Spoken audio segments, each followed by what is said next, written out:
नमस्ते दोस्तों। तो हम पहुंच चुके हैं क्लास 12th मैक्रो इकोनॉमिक्स के चैप्टर नंबर 10 पे, जो कि है government budget and the economy. तो जैसे कि मैक्रो इकोनॉमिक्स में पढ़ रहे हैं, पूरी इकोनॉमी को एज अ होल पढ़ रहे हैं। हम चाहे डिमांड सप्लाई पढ़ रहे हों, चाहे हमने क्या कहते हैं कि नेशनल इनकम पढ़ी हो, ये सब कुछ पूरी इकोनॉमी का है। ठीक है। वैसे ही गवर्नमेंट जो अक्सर एक इकोनॉमी को कंट्रोल कर रही होती है, कहीं ना कहीं डायरेक्टली या इनडायरेक्टली, उसका अपना बजट हाईली इफेक्ट करता है इकोनॉमी को। ठीक है। अक्सर क्या होता है, आप देखते होंगे कि बजट आने के आसपास जो शेयर मार्केट होती है वो बहुत ज़्यादा शूट करती है या डाउन जाती है ना। बहुत मुश्किल ही होता है कि एकदम रुक ही रहे, क्योंकि जो डिसीजन आता है उस पर डिपेंड हो चुकी होती है मार्केट। ठीक है। इस कदर गवर्नमेंट बजट हमारा इकोनॉमी पे हावी है। केवल देखने भर की बात नहीं है या केवल मार्केट का एक एस्पेक्ट नहीं है, ये पूरा का पूरा एक कंट्रोल सिस्टम है। ठीक। देखते हैं गवर्नमेंट बजट कैसा होता है, क्या क्या चीज़ें आती हैं इसमें। ठीक है। उसका पूरा स्ट्रक्चर हम पढ़ेंगे, सभी पार्ट्स पढ़ेंगे उसके, और ओवरऑल गवर्नमेंट बजट क्या है, उसके ऑब्जेक्टिव्स क्या है, इससे हम इस चैप्टर को शुरू करेंगे। ठीक है। चलिए, features of budget in India. अगर सिर्फ इंडिया की बात करें स्पेशली, तो क्या होता है, क्या क्या फीचर्स हैं बजट के। It is an estimate of government receipts and government expenditure for the next financial year. अगले साल अप्रैल से मार्च के बीच में गवर्नमेंट लगभग कितना अर्न करेगी टैक्सेस और नॉन टैक्सेस रेवेन्यू के थ्रू, और क्या क्या एक्सपेंडिचर करेगी सब्सिडी और डेवलपमेंट एक्सेट्रा में, है ना। उसका एक एस्टिमेट होता है, एक अंदाजा होता है। ये क्या कहते हैं कि केवल और केवल एस्टिमेटेड स्टेटमेंट होता है, एक्चुअल नहीं। एक फाइनेंशियल ईयर के लिए प्रिपेयर किया जाता है। ये कॉन्स्टिट्यूशनल रिक्वायरमेंट है कि उसको पार्लियामेंट के सामने पेश किया जाए। इंडिया में ही ऐसा है। It is presented by the finance ministry every year on 1 Feb. ठीक है। 1 फेब को हर साल फाइनेंस मिनिस्टर, यानी कि अगले ईयर का, फाइनेंशियल ईयर के शुरू होने के 2 महीना पहले इसे प्रेजेंट करता है। ठीक है। या करती हैं, जैसा कि अभी लेडी फाइनेंस मिनिस्टर है हमारे यहाँ। अच्छा, इसके अलावा गवर्नमेंट बजट का क्या कॉन्सेप्ट है। सबसे पहले तो फाइनेंशियल परफॉर्मेंस गवर्नमेंट की पिछले 1 ईयर की, और अगले 1 ईयर के लिए क्या फाइनेंशियल प्रोग्राम या पॉलिसी है गवर्नमेंट की, ये दोनों चीजें अनफोल्ड करता है, मतलब पेश करता है बजट। ठीक है। और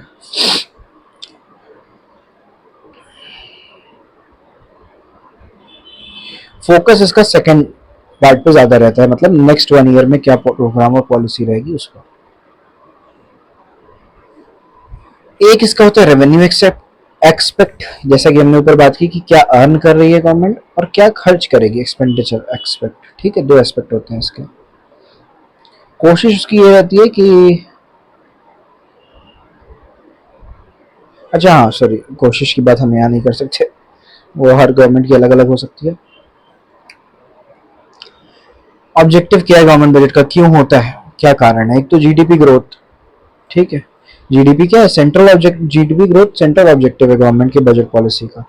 ये 2 तरीके से हो सकता है, या तो पब्लिक इन्वेस्टमेंट एक्सपेंडिचर या इंड्यूसिंग प्राइवेट इन्वेस्टमेंट एक्सपेंडिचर। भाई, पब्लिक इन्वेस्टमेंट एक्सपेंडिचर तो गवर्नमेंट के अपने हाथ में है, वो चाहे तो खर्च करे, लेकिन दूसरी चीज को क्या करना पड़ता है, उसे इंड्यूस करना पड़ता है, टैक्स सब्सिडी के थ्रू उसे ऐसा कुछ सिस्टम बैठाना पड़ता है कि प्राइवेट जो है एक्सपेंडिचर बढ़े, लोग ज्यादा खर्च करें।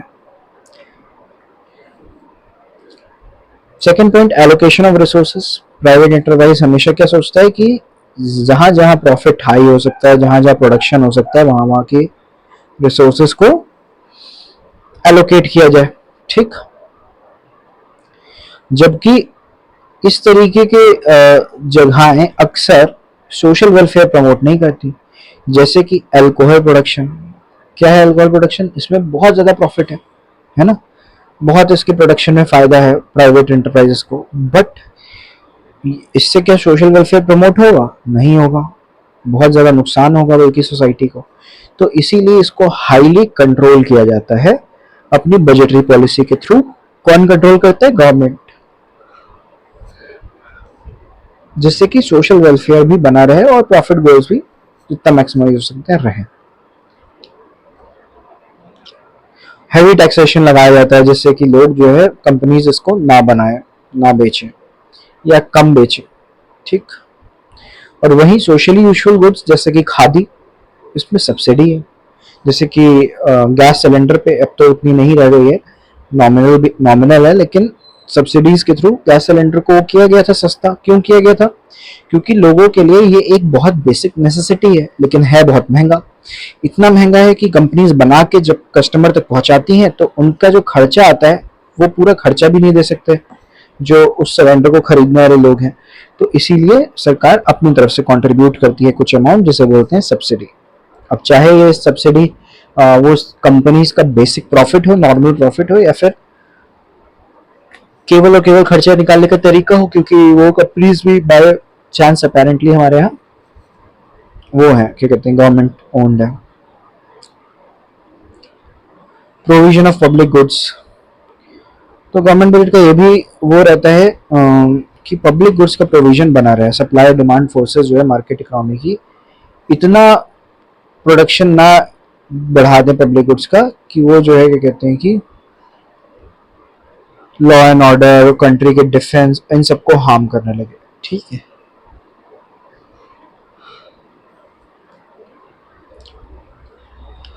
फोर्थ है आपका redistribution of income and wealth. बहुत ज़रूरी है कि अमीर लोगों से पैसे लिए जाएं टैक्सेस के फॉर्म में, और गरीब लोगों को कहते हैं एलपीजी कनेक्शन, राशन, सब्सिडीज, ठीक है, इन सब के थ्रू उनको वो पैसे डिस्ट्रीब्यूट किए जाए, मतलब थोड़ा सा रीडिस्ट्रीब्यूशन हो, ठीक है, जिससे कि इनइक्वालिटी जो है वो घटे।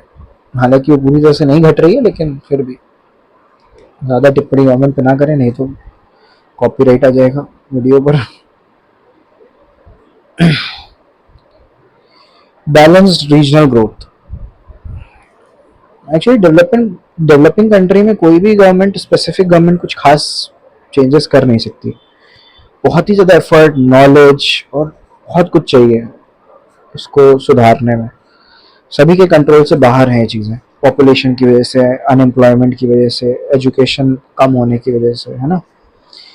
Balance use board budgetary policy हमेशा ध्यान देती है कि जो बैकवर्ड रीजन है कंट्री के, जैसे कि किसी किसी मामले में नॉर्थ ईस्टर्न रीजन, किसी किसी मामले में डेजर्टेड जो रीजन है ना, जिन तक पहुंच आसान नहीं है, कोई भी गुड्स पहुंचाना बहुत इजी नहीं है, ऐसी जगहों को ज़्यादा प्रायोरिटी देती है गवर्नमेंट कि वो डेवलप्ड हो पहले। उनके यहाँ थोड़ा सा लिबरल टैक्स लॉज होते हैं, कुछ स्पेशल इकोनॉमिक जोन बनाती है जहाँ पे टैक्स हाई होते हैं, क्योंकि वहाँ पे सबकी इनकम हाई होती है ना। जैसे कि आपका बैंगलोर का वाइट फील्ड्स, हैदराबाद का आईटी सिटी, ये सब एरियाज ऐसे हैं जो स्पेशल इकोनॉमिक जोन में आते हैं।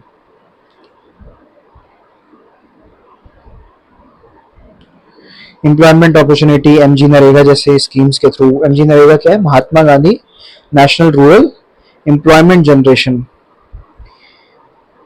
इसमें 100 डेज का एम्प्लॉयमेंट हर ईयर हर व्यक्ति को गारंटी किया जाता है कि भाई आपको, ये एक एक्ट है, मतलब एम्प्लॉयमेंट ईजीए जो है आपका यहाँ पे लिखा हुआ है, इसमें ईजीए का फॉर्म एम्प्लॉयमेंट गारंटी एक्ट है।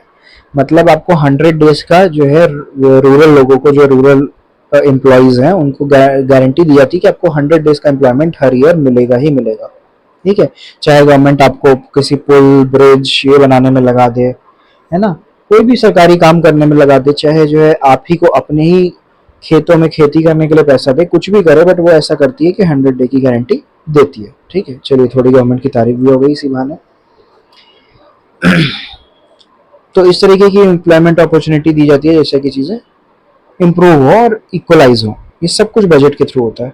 Economic stability, free play of market forces और the forces of supply and demand are bound to generate trade cycles, also called business cycles. Business cycles refer to phase of recession, depression, recovery and boom in the economy. The government of a country is always committed to save the economy from business cycle. जैसा कि मैंने आपको पिछले chapter में भी बताया था कि क्या होता है, महंगाई की साइकिल, मंदी की साइकिल, मतलब जो आपका डिफ्लेशन और इन्फ्लेशन गैप्स हैं, है ना, उनकी साइकिल क्रिएट होने का बहुत ज़्यादा रिस्क रहता है हर समय। कि बूम आ रहा है तो आता ही जा रहा है, रिसेशन आ रहा है तो आता ही जा रहा है, क्योंकि ये सब एक दूसरे को सपोर्ट करने लगते हैं और एक साइकिल जैसे नाम ही है वो बनने लगती है। महंगाई हुई, सब सामान महंगा हुआ, ठीक है, लोग तो खरीद ही रहे हैं एक लिमिट तक, फिर जो क्योंकि सभी लोग वो चीज़ें बना भी रहे हैं तो उनकी इनकम बढ़ी, वो और उन्होंने डिमांड करी और चीज़ें बनने लग गई, तो एक साइकिल, अब सामान तो एक लिमिट के बाद बनना बंद हो जाएगा, तो बेवजह सिर्फ महंगाई बढ़ती जाएगी और रुपए की वैल्यू घटती जाएगी, जिससे इकोनॉमी को नुकसान होगा। तो इस तरीके की अनमैनेजेबल सिचुएशन को होने से बचाना यानी इकोनॉमिक स्टेबिलिटी लाना, ये भी गवर्नमेंट बजट का ही एक काम है, ठीक है, एस्पेक्ट है। Structure of the budget, third point आता है आपका, मतलब कि बजट में क्या क्या कंपोनेंट होते हैं। देखिए दो तरीके से आप इसे डिवाइड कर सकते हैं। अगर आप इसे रिसिप्ट्स और एक्सपेंडिचर पे डिवाइड करना चाहें, जैसे इस बुक ने डिवाइड किया है, तो भी ठीक है। आप इसे रेवेन्यू और कैपिटल में भी डिवाइड कर सकते हैं, लेकिन लास्ट में आप पहुंचेंगे वही चार चीजों में, यानी कि आपने पहले रिसिप्ट में डिवाइड किया, फिर उसे रेवेन्यू रिसिप्ट, कैपिटल रिसिप्ट में डिवाइड किया, और एक्सपेंडिचर को भी आपने जो है क्या किया, ओ ये तो पूरा एक्सप्लेन होने के बाद अगला टॉपिक आ रहा है, ये सब अभी हम पढ़ेंगे, मैं बस जल्दी से नीचे पहुंच के आपको दिखाऊं कि क्या क्या चीजें। हाँ, और एक्सपेंडिचर को भी आपने रेवेन्यू एक्सपेंडिचर, कैपिटल एक्सपेंडिचर में डिवाइड किया। यही आप अगर रेवेन्यू में डिवाइड करते और फिर उसको एक्सपेंडिचर और रिसिप्ट में, तो भी रेवेन्यू रिसिप्ट, रेवेन्यू एक्सपेंडिचर, और फिर कैपिटल को डिवाइड करते कैपिटल रिसिप्ट, कैपिटल एक्सपेंडिचर में, तो भी यही चार एस्पेक्ट आपके पास आते हैं। कौन से चार एस्पेक्ट? पहला रेवेन्यू एक्सपेंडिचर, दूसरा रेवेन्यू रिसिप्ट, तीसरा कैपिटल एक्सपेंडिचर, चौथा कैपिटल रिसिप्ट, ठीक। ये चार चीजों पे आप पहुंचते हैं। अब हम इन चारों को ही पूरे जो अपना ये है ना चैप्टर है, हम इन चारों को ही डिस्कस करेंगे और चैप्टर खत्म होगा। इसके अलावा कुछ खास चीजें हैं नहीं, कुछ डेफिसिट वगैरह है, ठीक है, डेफिसिट है, और क्या है आपका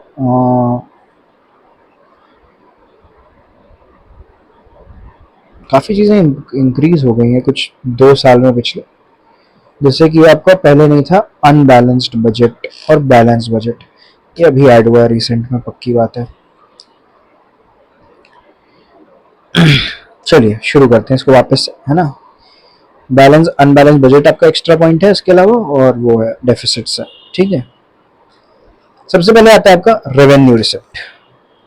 रेवेन्यू रिसिप्ट क्या है? कि वो मनी रिसिप्ट है गवर्नमेंट के जो क्या कहते हैं कि या तो कोई भी लायबिलिटी क्रिएट नहीं करते गवर्नमेंट के ऊपर, ठीक, या कोई भी असेट रिड्यूस नहीं करते, मतलब ये बहुत ही ज्यादा शॉर्ट टर्म है, ठीक है। इतने कम अमाउंट और इतने कम समय के होते हैं कि ना ही कोई एसेट बेचा जा रहा है इन पैसों को लाने के लिए। रिसिप्ट मतलब क्या है? पैसे मिलना।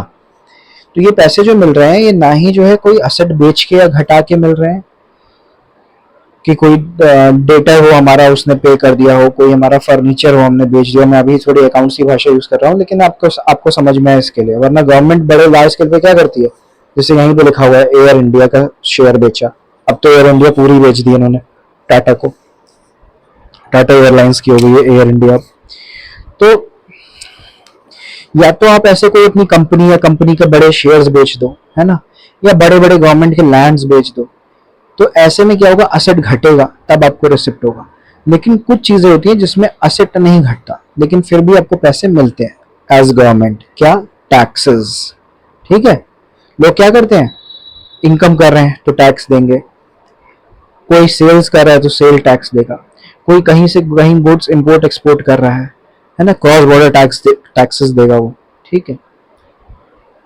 तो इस तरीके से अलग अलग तरीके के टैक्स गवर्नमेंट तक पहुंचते हैं। कुछ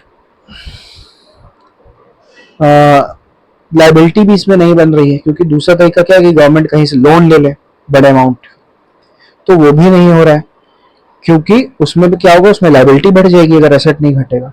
तो जिसमें एसेट भी ना घटता हो और लाइबिलिटी भी ना बढ़ती हो, यानी कि टैक्स रिसिप्ट्स, वो क्या होते हैं आपके? रेवेन्यू रिसिप्ट, ठीक। कुछ नॉन टैक्स रिसिप्ट भी होते हैं, बट वो कुछ ही होते हैं, सारे नॉन टैक्स रिसिप्ट आप नहीं कह सकते, क्योंकि ये जो हम एग्जांपल अभी दे रहे थे नॉन टैक्स में आ जाएगा ना, एसेट बेचना, लोन लेना, नॉन टैक्स रिसिप्ट में आ जाएगा, इसलिए सारे नहीं। पर जब आगे आप पढ़ोगे, शायद अगले ही चैप्टर में पढ़ोगे कि कुछ टैक्सेस की बजाय फीस, फाइन्स, ये सब चीजें भी होती हैं जिससे गवर्नमेंट कमाती है। जैसे आप गाड़ी से जा रहे हो, आप हेलमेट नहीं पहने हो तो आपका फाइन लग गया, ये भी गवर्नमेंट की इनकम है। ये भी ना ही कोई एसेट बढ़ा रही है, ना ही कोई एसेट घटा रही है, ना ही कोई लायबिलिटी बढ़ा रही है। ठीक है, तो इनको कहते हैं रेवेन्यू रिसिप्ट। रेवेन्यू का मतलब होता है शॉर्ट टर्म और रिसिप्ट का मतलब होता है कि कुछ रिसीव करना अमाउंट। ठीक है, एक सेकंड के लिए पॉज कर रहा हूँ, sorry sorry for the interruption. आगे बढ़ते हैं कैपिटल रिसिप्ट की ओर। ठीक है, रेवेन्यू रिसिप्ट आपकी क्या चीज़ें होती हैं? वो रिसिप्ट जो रेवेन्यू नेचर की हैं, मतलब शॉर्ट टर्म नेचर की हैं। ठीक है, अच्छा लीजिए आ गया tax receipt, non tax receipt. मुझे लग रहा था ये अगले चैप्टर में सॉरी, चलिए देखते हैं टैक्स रिसिप्ट और नॉन टैक्स रिसिप्ट क्या क्या होती हैं। टैक्स रिसिप्ट के एग्जांपल हैं इनकम टैक्स, कॉर्पोरेशन टैक्स, मतलब अगर आप कोई बिजनेस चला रहे हो तो बिजनेस भी एक एंटिटी है, आर्टिफिशियल एंटिटी, तो वो भी टैक्स देती है। ठीक है, एस्टेट ड्यूटी है, अगर कोई बहुत बड़ा फिक्स प्रॉपर्टी है आपके पास या किसी फर्म के पास तो उस पर आपको टैक्स देना पड़ता है। गिफ्ट टैक्स, अगर आप किसी को बहुत लार्ज अमाउंट का गिफ्ट दे रहे हो तो उस पर टैक्स लगता है। कस्टम्स ड्यूटी, कस्टम्स ड्यूटी तब लगती है जब आपका क्रॉस बॉर्डर ट्रांजेक्शन होते हैं। एक्साइज ड्यूटी, एक्साइज ड्यूटी तब लगती है आपकी जब आपका जो स्टेट बॉर्डर है, इंटरनल डोमेस्टिक बॉर्डर, वो क्रॉस होते हैं। ठीक है, जीएसटी कोई भी गुड्स या सर्विसेज को सेल करने के लिए लिया जाता है। नॉन टैक्स में क्या रहते हैं? फीस आ जाती है ना। गवर्नमेंट बहुत सारे काम करवाने के लिए फीस लेती है। जैसे आपको अगर मान लीजिए आधार कार्ड बनवाना है, आपको जो डेथ सर्टिफिकेट बनवाना है, आपको बर्थ सर्टिफिकेट बनवाना है, तो उसकी फीस लगती है। ठीक है, फाइन, जैसे कि मैंने आपको अभी एग्जांपल दिया था, फाइन लगते हैं, कई तरीके के फाइन लगते हैं, केवल ट्रैफिक फाइन्स नहीं, है ना। एस्टेट होती है आपकी, चलिए नीचे पढ़ ही लेते हैं इसको, क्योंकि मैं थोड़ा सा स्पेशल असेसमेंट और सेल ऑफ स्पेक्ट्रम याद नहीं कर पा रहा हूँ। और टैक्सेस भी आपके progressive and regressive tax, value added, specific tax, direct indirect tax, बहुत सी कैटेगरी हैं, तो उसको डिटेल में ही पढ़ते हैं। सबसे पहले टैक्स होता क्या है? A tax is a compulsory payment to the government by the households, firms और अदर इंस्टीट्यूशनल यूनिट्स। ठीक है, समझ ही रहे हैं आप इस बात को। कई तरीके से क्लासिफाई किया गया है प्रोग्रेसिव और रिग्रेसिव में। प्रोग्रेसिव क्या है? A tax is said to be progressive when the rate of tax increases with an increase in income. जैसे इनकम टैक्स अब देखते हैं, बड़े स्लैब्स जो होते हैं, यानी कि किसी की इनकम 1 से 5 लाख के बीच में है तो उसका टैक्स कम है। अभी इस समय जो आपके स्लैब्स चल रहे हैं वो 0 to 3, 3 to 5, 5 to 12, 12 इस तरीके से लग रहे हैं, 12 प्लस। तो जो आपका ये स्लैब है इसमें 0 रुपये टैक्स है, इसमें कोई टैक्स नहीं है। 3 to 5 पे 10% है ना। ऐसे स्लैब्स होते हैं और ये बढ़ते जाते हैं, मतलब जितनी इनकम आपकी ज़्यादा है उतना ही आपको और ज़्यादा इनकम टैक्स देना है, यानी प्रोग्रेसिव टैक्स। क्योंकि अगर सिर्फ 10% होगा तो भी हर चीज़ का 10% आप लगाओ तो ज़्यादा का ज़्यादा ही आता है, लेकिन आपका 10 की बजाय आपको ज़्यादा होने पर 15% देना पड़ रहा है। ठीक है, तो ऐसा हो सकता है, तो इसको क्या बोलते हैं? Progressive tax. रिग्रेसिव टैक्स ये वो होता है जो पुअर पे ज्यादा होता है। देखिए वो आपका साफ पता चला था कि रिच पे ज्यादा था, ये पुअर पे ज्यादा होता है। ठीक, ये बेसिक परसेंटेज अगर आप लगाओ कि हाँ भाई 10% ही सबको देना है, तो इसको रिग्रेसिव टैक्स कहते हैं। ऐसा नहीं है कि ये तो बहुत ही गलत हो जाएगा, उस टैक्स का कोई सेंस ही नहीं बनेगा जिसमें कम इनकम होने पे आपको 15% देना हो, ज्यादा पे 10% देना हो, ऐसा तो होता नहीं है। लेकिन अगर आप सेम परसेंट पे क्रॉस लगा रहे हो तो आप देख सकते हो, जैसे कि कोई 1 लाख कमा रहा है और आपका क्रॉस ऑल 10% इनकम टैक्स है रेट गवर्नमेंट का, तो ये 10,000 पे करेगा, ऑब्वियसली ज्यादा पे करेगा, लेकिन इसके पास बैलेंस भी 90,000 का बचेगा। वहीं 5,000 कमाने वाला 10% यानी 500 पे करेगा, भले ही कम पे करेगा, लेकिन इसका स्केल 4500 बचेगा। ठीक है, तो ये क्या है? इसको अपने एसेंशियल्स भी कट करने पड़ेंगे। ठीक, तो रिग्रेसिव टैक्स ऐसा होता है। वैल्यू एडेड टैक्स या वैट, ये सब चीज़ें बंद हो गई हैं, वैट वगैरह सब जीएसटी में मर्ज हो गए।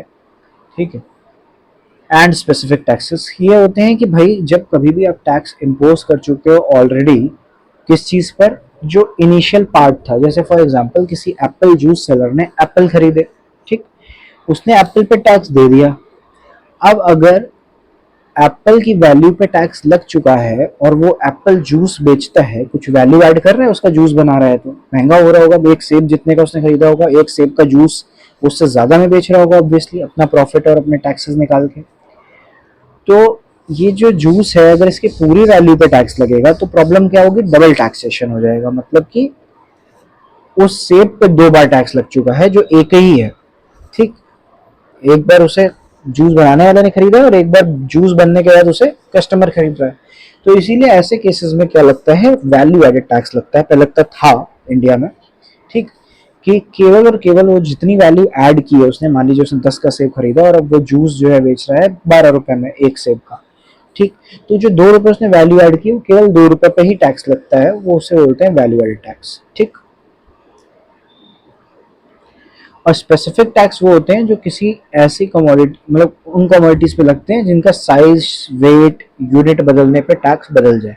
जैसे कि लैंड, अगर आप कोई लैंड खरीदने जाओगे तो आपको उस पर टैक्स देना पड़ेगा, वो जितनी बड़ी होगी उतना ज़्यादा टैक्स लगेगा, है ना। तो ये स्पेसिफिक टैक्स है। फिर आते हैं आपके डायरेक्ट और इनडायरेक्ट टैक्स। डायरेक्ट टैक्स वो है जिसका फाइनल बर्डन उसी के द्वारा बॉर्न किया जा रहा हो जिस पे वो इम्पोज किया गया है। यानी कि इनकम टैक्स फॉर एग्जांपल, ठीक है, आप पे इनकम टैक्स लगाया जा रहा है, आप ही उसे पे कर रहे हो और आप ही के ऊपर जो है बर्डन भी है ना, अपने पास से ही दे रहे हो। जबकि जो जीएसटी है वो क्या है, वो प्रोड्यूसर पे भी लेवी होता है, होलसेलर पे भी लेवी होता है, लेकिन उसे फाइनली गवर्नमेंट को पे कौन करता है, जो फाइनल सेलर है ना, वो पे करता है। Sorry, final consumer. पुराने टैक्स भी जो थे कॉर्पोरेट वाले, वो भी ऐसे ही थे। जैसे कि प्रोड्यूसर पे कर रहा है बट वो टैक्स हमसे ले रहा है। जब आप कोई सामान खरीदने जाते हो तो उस पर लिखा रहता है MRP, maximum retail price, bracket में लिखा रहता है इंक्लूसिव ऑफ ऑल टैक्सेस। मतलब कि प्रोड्यूसर का, रिटेलर का, होलसेलर का, सबका टैक्स कौन दे रहा है, आप ही दे रहे हो। आपके द्वारा खरीदी हुई चीज में वो सब जुड़ा हुआ है। ठीक, लेकिन आप किसको दे रहे हो, आप जिससे खरीद रहे हो सामान उसको। गवर्नमेंट को पे वो कर रहा है, तो बर्डन किस पे है, आप पे। लेकिन इम्पोज किस पे किया गया, प्रोड्यूसर, रिटेलर, इन सब पे। अच्छा, अब थोड़ा सा डिफरेंस ये आ गया कि कॉर्पोरेट टैक्स प्रोड्यूसर अपना देता था, मैन्युफैक्चरर प्रोड्यूसर, और होलसेलर अपना देता था, रिटेलर अपना देता था, और बॉर्न आपके द्वारा किया जाता था। अब क्या है, अब सब लोग रिटेलर को देते हैं कहीं ना कहीं इनडायरेक्टली, और पे कौन करता है, रिटेलर, जीएसटी। ठीक है, लेकिन फिर भी एक इनडायरेक्ट टैक्स है।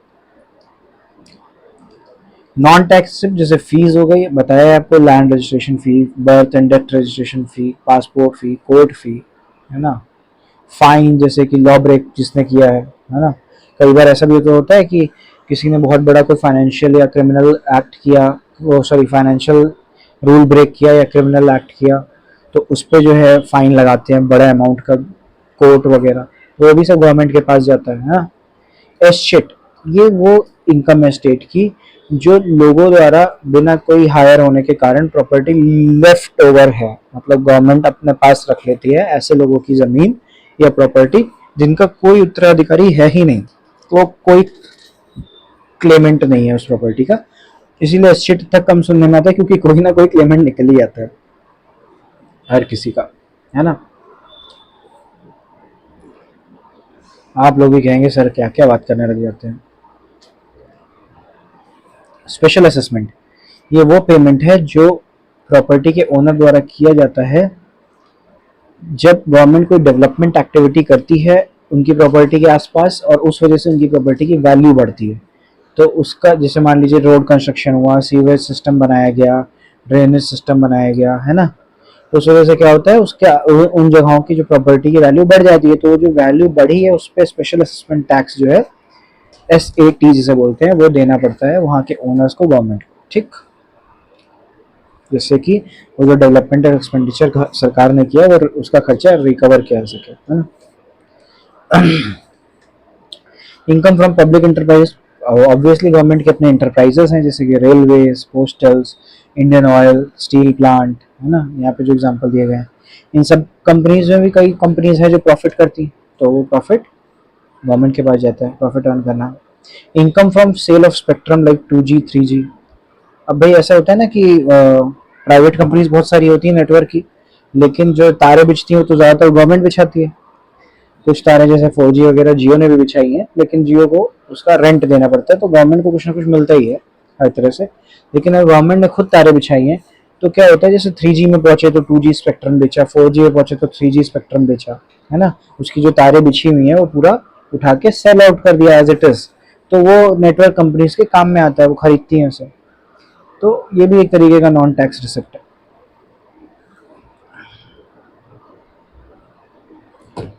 ग्रांट्स एंड डोनेशन, ग्रांट भी मिलती है गवर्नमेंट को अक्सर, है ना। लोग जो है, जैसे अभी कोविड आया था तो प्रधानमंत्री कोविड रिलीफ फंड टाइप की चीज़ें बनी थी, है ना। तो ऐसे फंड्स जो बनते हैं तो गवर्नमेंट पब्लिक डोनेट कर रही होती है, ठीक है। कई बार दूसरे देश भी डोनेट करते हैं चीज़ों में, ठीक है। अर्थक्वेक आ गया, फ्लड्स आ गए, तो ऐसे केसेस में जो भी इनकम होती है वो सब गवर्नमेंट की नॉन टैक्स रिसिप्ट में आती है, ठीक है। एक बार देख लें वीडियो कितना बड़ा बन रहा है, ज़्यादा बड़ा तो नहीं ले रहा है। 26 मिनट का हो गया और अभी हमें capital receipt, capital expenditure, revenue expenditure सब डालना है इसमें। चलिए ऐसा करते हैं, इस वीडियो को यहीं ख़त्म करते हैं, ठीक है। इस वीडियो को हम इस चैप्टर को हम 2 पार्ट्स में करेंगे। कैपिटल रिसिप्ट से हम दूसरा पार्ट शुरू करेंगे क्योंकि बड़ा चैप्टर है थोड़ा ये, ठीक। मिलते हैं अगले वीडियो में, यानी कि चैप्टर 10 के पार्ट 2 में। तब तक के लिए धन्यवाद।